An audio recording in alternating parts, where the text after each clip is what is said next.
लेकिन भाइयों और बहनों, ये लास्ट का समय चल रहा है और इस समय परमात्मा हर प्रकार से हमें जांचेंगे, परखेंगे, हमारी परीक्षा लेंगे।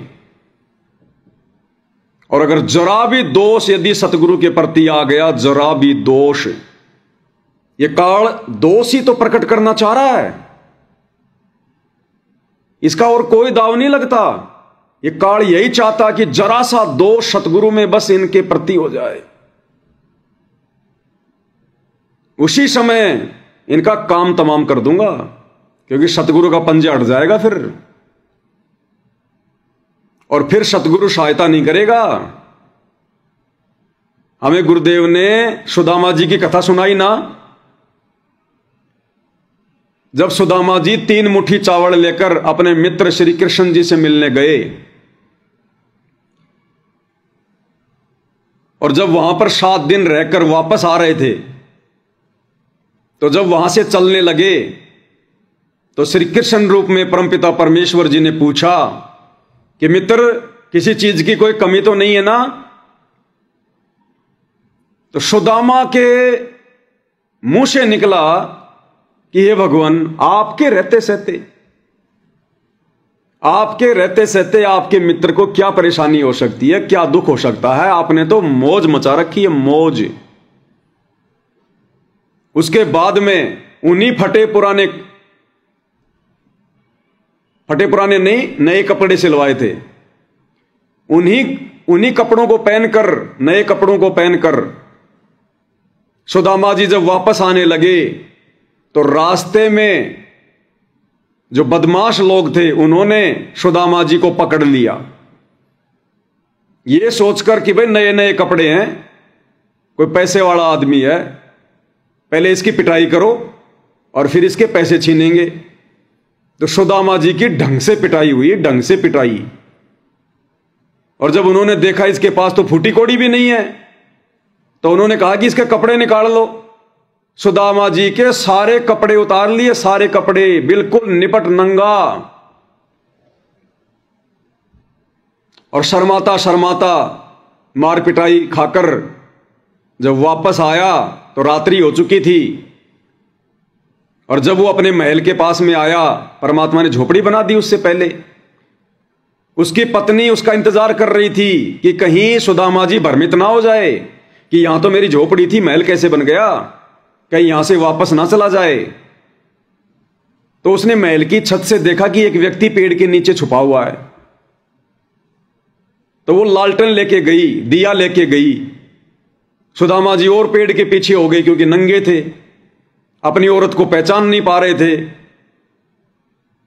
क्योंकि परमात्मा के आशीर्वाद से उनका तो रहन सहन ही चेंज हो गया था 7 दिनों में। बढ़िया तो महल बन गया, धन धान्य से परमात्मा ने भर दिया, सिक्योरिटी गार्ड खड़े हैं, और बढ़िया कपड़े गहने वाने पहन के आ रही थी पंडिताइन। तो सुदामा पहचान नहीं पाया, लेकिन दिए की रोशनी में सुदामा की पत्नी ने सुदामा को पहचान लिया और कहा कि आप छुप क्यों रहे हो, आप छुप क्यों रहे हो? उसने कहा कि मैं नंगा हूं। तो उस पंडिताई ने कहा कि देख, तुम्हारे भगवान ने तो ठाठ बाट कर दिए, अपने तो 7 पीढ़ियां बैठी बैठी खाएंगी, महल बना के चला गया भगवान। नौकर भी खड़े हैं घर के बाहर, बच्चों के लिए बढ़िया बढ़िया कपड़े आभूषण, मेरे लिए देखो। और उस पंडिताई ने कहा कि तुम नंगे क्यों हो, तुम क्यों नंगे खड़े हो, तुम्हारी ये हालत कैसे हो गई? तो सुदामा ने कहा कि मैंने अपने उस समर्थ भगवान के प्रति, जिसने यहां पर ऐसी मौज मचा रखी है, मैंने दोष प्रकट कर लिया था, दोष, जिस कारण से मेरी पिटाई हुई है, मेरे कपड़े तक छीन लिए उन लोगों ने। क्योंकि जब सुदामा जी वहां से निकले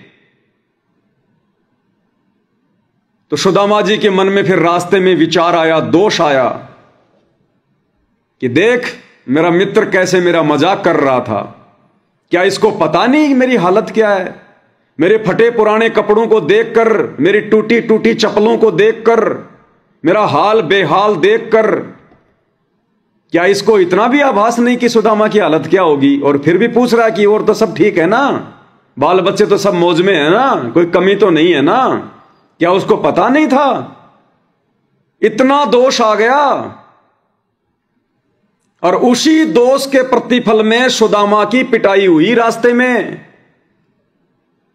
उसके कपड़े तक छीन लिए जो भगवान ने दिए थे।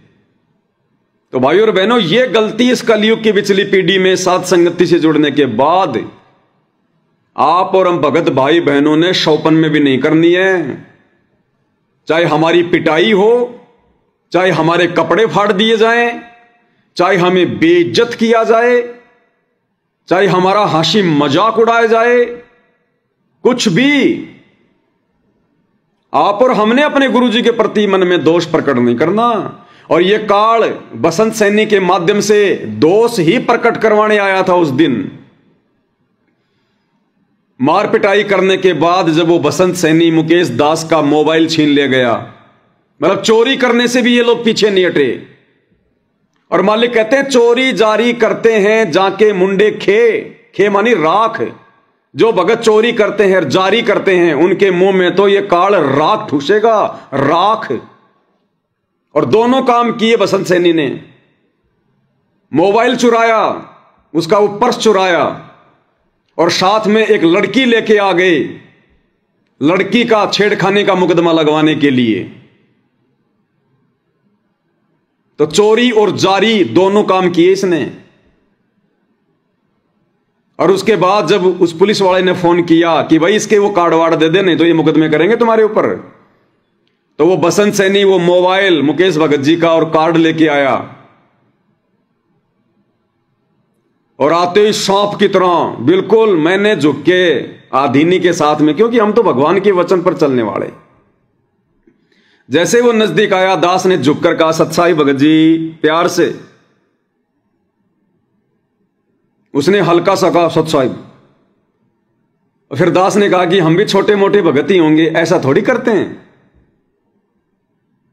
एकदम से विकराल रूप धारण कर लिया उसने, सांप की तरह सूंसाने लगा। बोला तू भगत नहीं है, भगत नहीं है तू, आदेश हो रहे गुरुजी के तेरे को मारने के। मैंने कहा आप गुरुजी आदेश देंगे मारने के भक्तों को? हां, आदेश दे रखे गुरुजी ने। तो ये मेरे मन में दोष प्रकट करने आया था काल प्रेरणा से कि भाई अगर ज्ञान की कमी होगी पवन दास में, बुद्धि विवेक की कमी होगी, तो मन में दोष पैदा कर लेगा कि भाई इन आश्रमों में तो गुरुजी लाइव आते हैं, इन आश्रमों में गुरुजी की वीडियो कॉल आती है, ये लोग तो जेल में भी गुरुजी से मिलने जाते हैं। भाई हो सकता है गुरुजी ने आदेश दे दिया हो गुरुजी ने आदेश। भाई ये तो परीक्षा है, कुछ भी हो सकता है परीक्षा के समय। जब गुरु परीक्षा के समय अपने सर में जूते मारने का आदेश दे सकता है, तो भक्तों को भी पीटने का आदेश दे सकता है, कोई बड़ी बात नहीं है। अरे जब नरसी के पास परमात्मा गए कि भाई मेरा 1 टका दे दे, तो नरसी ने वो 1 टका नहीं दिया, मना कर दिया, परमात्मा को दुखी किया। 2 दिन परमात्मा वहां ठहरे रहे। तीसरे दिन जब नरसी सुबह सुबह फ्रेश होने गया बाहर जंगल में, तो परमात्मा ने मौका देख लिया और नरसी का रूप धारण किया और महल में प्रवेश कर गया। अब नौकर क्या समझे? और जाते समय परमात्मा ने नौकरों से कहा कि देखना आज वो बहरूपिया वो मेरा रूप बना के आएगा और उसको अंदर मत आने देना। और जब ओरिजिनल नरसी वापस अपने घर पर आया, तो उसके नौकरों ने वहीं रोक लिया। नरसी ने कहा, रे तुम मुझे जानते नहीं, पहचानते नहीं, मुझे रोक रहे हो? बोला बस जान गए, तेरे को पहचान गए हम, मान जा तू। उल्टे आदेश हो रहे हैं आज, उल्टे आदेश यानी तेरी पिटाई के आदेश हो रहे हैं आज। तो नरसी जी समझदार थे, चुपचाप निकल लिए वहां से कि भाई वो बहरूपिया है, उसने मेरा रूप बना लिया होगा। तो भाई और बहनों, परीक्षा के समय कुछ भी हो सकता है। ये उस बसंत सैनी की भी परीक्षा है, ये मैनेजमेंट वालों की भी परीक्षा है। अगर इन लोगों के अनुसार, हमारे अनुसार नहीं, हम तो शौपन में नहीं सोच सकते। अगर हमने सोच भी लिया वर्तमान में सतगुरु रामपाल जी के विषय में कि उन्होंने मारने के आदेश दिए हैं, हम तो मतलब जमीन में धस जाएंगे, गल जाएंगे। हम मन में ऐसा शौपन में भी विचार नहीं कर सकते अपने भगवान के विषय में कि वर्तमान में संत रूप में परमात्मा ऐसे आदेश देगा। जो चींटी को सताने का आदेश नहीं देता, भक्तों को मारने का कैसे देगा। लेकिन इन लोगों की सोच बता रहा हूं भाई और बहनों, ना जाने इन्होंने क्या क्या कहा होगा गुरु को मानुष मान के कि गुरु जी उस पवनदास ने तो बहुत काम खराब कर दिया। क्योंकि ये बातें वो वहां कह रहा था कि जी इसने, पवनदास ने हमारा काम बिगाड़ दिया, हमारा खेल खराब कर दिया इसने, हमारा जीना हराम कर दिया इसने। तो ये बातें इन्होंने हो सकता गुरु जी को कहीं हो मानुष मानकर इस परीक्षा के समय में कि गुरु जी उसने तो ऐसा सा काम कर दिया, जीने नहीं दे रहा, संगत को भ्रमित कर रहा है। वो तो उल्टे गीत गाएंगे। और इन्होंने कहा होगा कि गुरु जी आपकी आज्ञा हो तो कर दें उसका काम तमाम, क्या फर्क पड़ा है। अब परीक्षा का समय है भाई, परीक्षा के समय में बच्चा टीचर से पूछेगा कि भारत की राजधानी बंबई लिख दूं, तो टीचर क्या कहेगा, लिख दे भाई। तो गुरुदेव भगवान ने संकेत कर दिया होगा, देख लो भाई तुम्हें जैसा अच्छा लगे। तो वो कह रहा था कि गुरु का आदेश हो गया, गुरु जी का आदेश हो गया। लेकिन आप और हमने शौपन में भी नहीं सोचना ये। तो काल प्रेरणा से वो मेरे मन में दोष पैदा करने आया था। अब यहां पर ज्ञान आधार काम आता है, यहां पर सत्संग काम आते हैं। अगर कोई कच्चा भगत हो तुरंत मन में विचार कर लेगा कि बाढ़ में जाओ ये भक्ति, और बाढ़ में जाओ सतगुरु रामपाल जी, हो गई मेरी तो भक्ति बस। मैं तो उल्टा उनकी संगत को समझा रहा हूं, उल्टा उनकी महिमा कर रहा हूं, और मुझे मारने के आदेश दिए जा रहे हैं। तुरंत उसी समय भक्ति छोड़ छाड़ के साइड में हो जावे जीव। लेकिन यहां भाई वो काल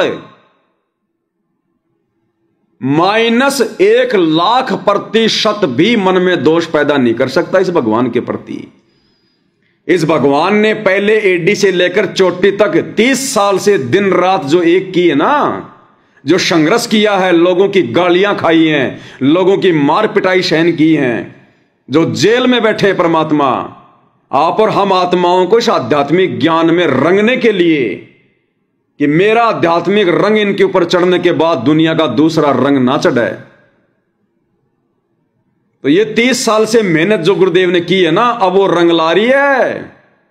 ये काल मन में अब दोष पैदा नहीं कर सकता। कलयुग की बिचली पीढ़ी है, हमने तो शतलोक जाना है, शतलोक। तो ये बहुत बड़ी परीक्षा थी ये। हर बार मेरे सामने ऐसी परिस्थितियां प्रकट होती हैं।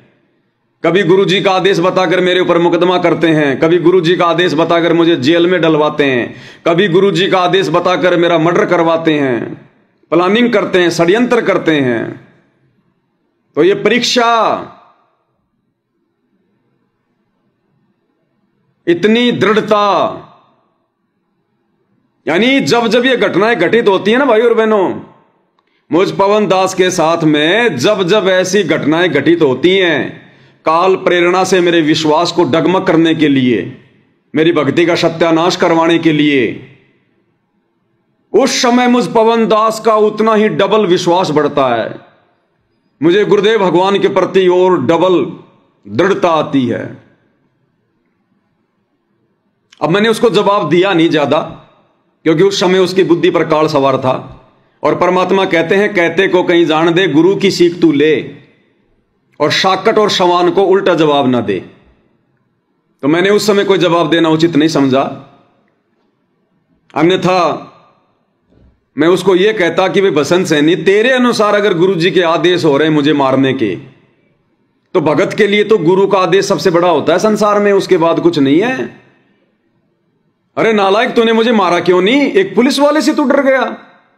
अरे तेरा गुरु का आदेश हो गया कि पवनदास को मार दो, और तू सामने एक पुलिस वाले को देख के डर गया। मुझ पवनदास को तूने छेड़ा भी नहीं, तो तू काहे का गुरु भगत है?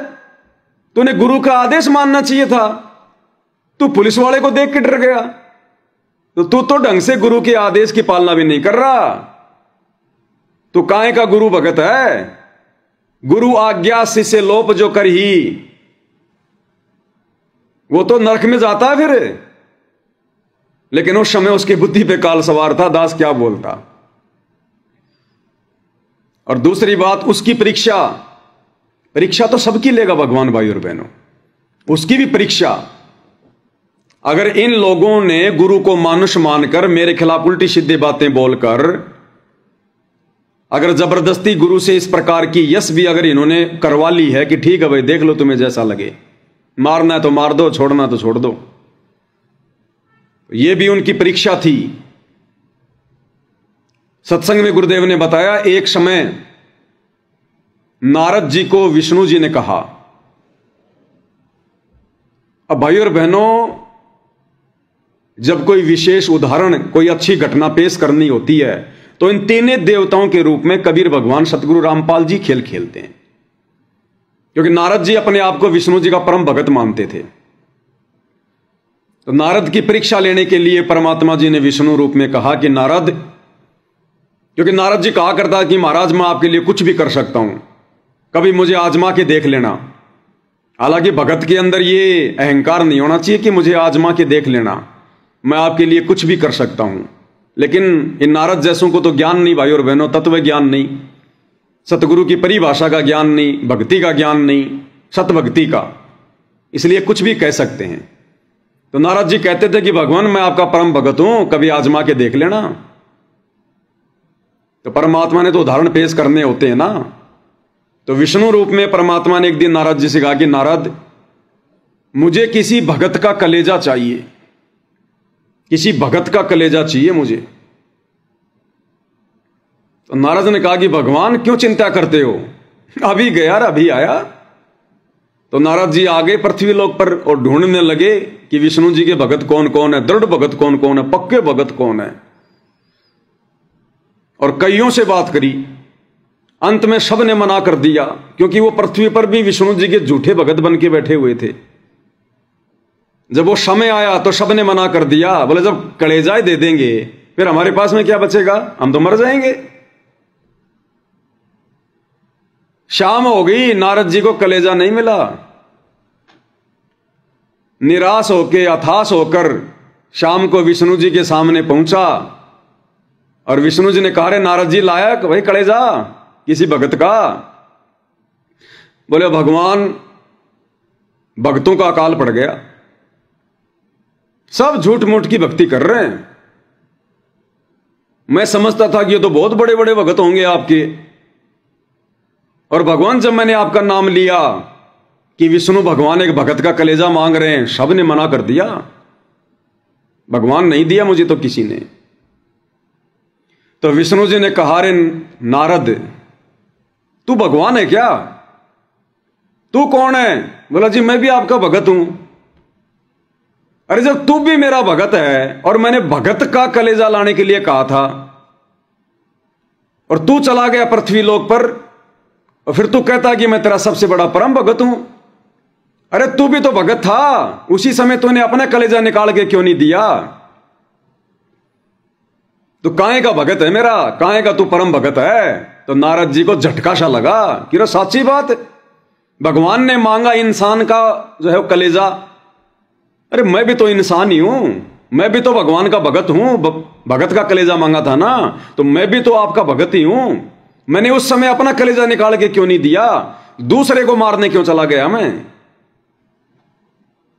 तो ये बसंत सैनी की परीक्षा थी भाई और बहनों।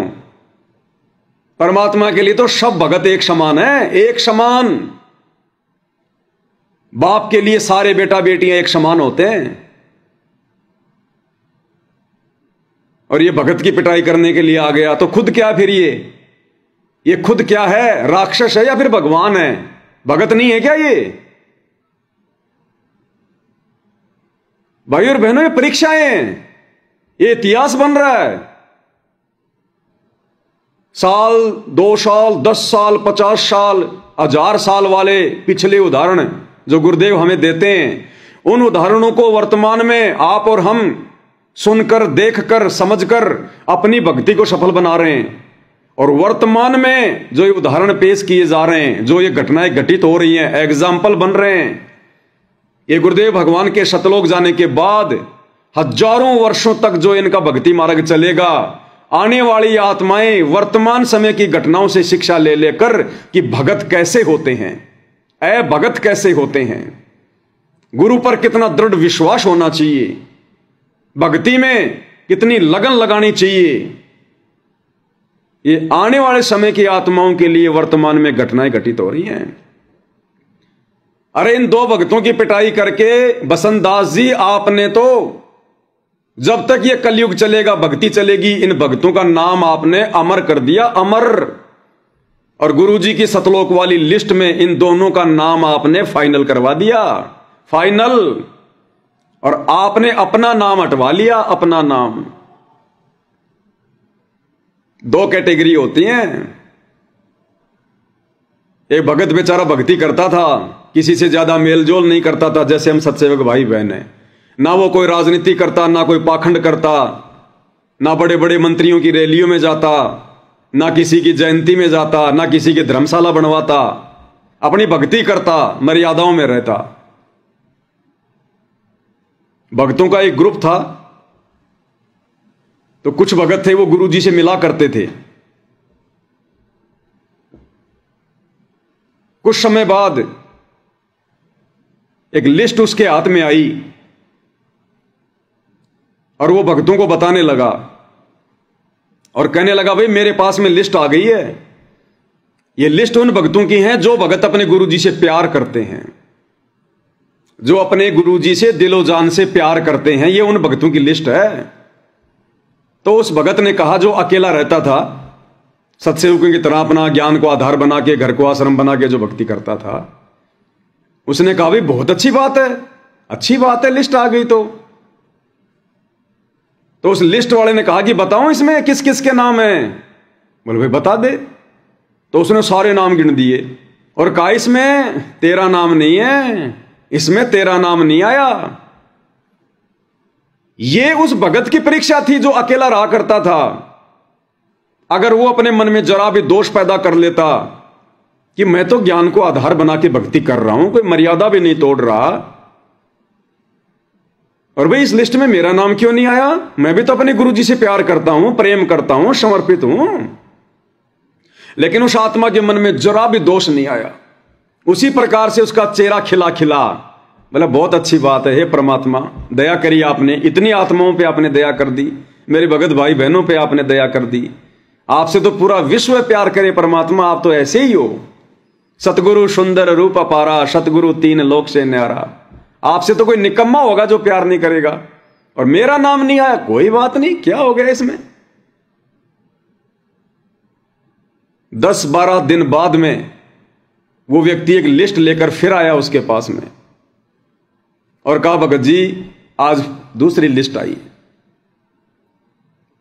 ये कैसी लिस्ट है भाई? तो उसने बताया कि इस लिस्ट में उन भक्तों का नाम है जिनसे सतगुरु प्यार करता है, जिनसे सतगुरु प्रेम करता है।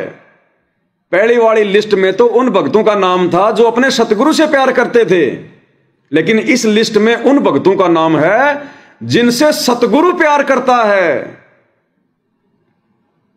उसने कहा कि बहुत अच्छी बात है, परमात्मा तो सबसे प्यार करते हैं, वो तो सबके पिता हैं, उनके लिए तो सभी बराबर हैं। बोले नाम बताऊं? बोले बता दे, बहुत अच्छी बात है।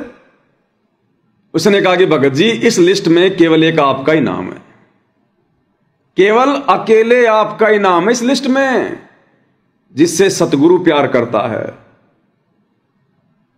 उस भगत की आंखों में बेचारे के आंसू आने लग गए।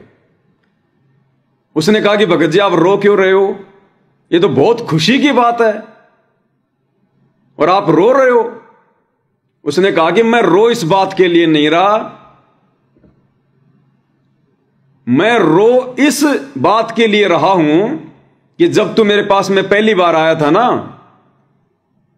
और वो लिस्ट दिखा रहा था और नाम बता रहा था कि ये लिस्ट आई है उन आत्माओं की जो अपने गुरुजी से प्यार करते हैं, और मेरा नाम नहीं था उस लिस्ट में। अगर मैं अपने मन में गुरुजी के प्रति दोष पैदा कर लेता कि क्या गुरुजी को पता नहीं है, कहते हैं गुरु भगवान तो अंतर्यामी होते हैं, क्या उस अंतर्यामी को पता नहीं था कि मैं भी उनसे प्यार करता हूं? फिर क्यों मेरा नाम नहीं आया? अगर मैं उस समय जरा भी दोष अपने हृदय में पैदा कर लेता, आज ये दूसरी लिस्ट मेरे नाम की नहीं आती और मैं नरक का भागी बनता, नरक का भागी। तो भाई और बहनों, ये वही परीक्षा चल रही है वर्तमान में, वही परीक्षा।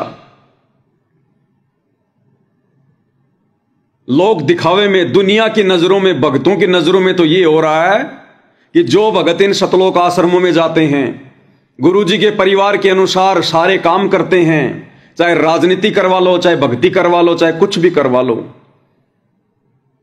और इन आश्रमों में बार बार गुरुजी इनको आशीर्वाद देते हैं, वीडियो लाइव आकर। ये भगत अपने गुरुजी से बातचीत भी कर रहे हैं, और हम लोग जो घर बैठकर ज्ञान आधार से भक्ति कर रहे हैं, गुरुजी के वचन के लिए संघर्ष कर रहे हैं, मर्यादा तोड़ने से डर रहे हैं, और हमें गुरुजी कहते हैं कि वे गुरुद्रोही हैं, वे संगत वाले तो गुरुद्रोही हैं, साथ संगत वाले तो भाई और बहनों, ये वही परीक्षा है। भक्ति भाव भादो नदी सबे चले गहराए, और सरिता सोई जानिए जो जेठ मास ठहराए। अभी ये पहली लिस्ट का समय है, ये प्रथम लिस्ट है। अभी ये आश्रम वाले बड़े खुश हो रहे हैं, बड़े प्रसन्न हो रहे हैं। काल इनको और ज्यादा नीचे गिरा रहा है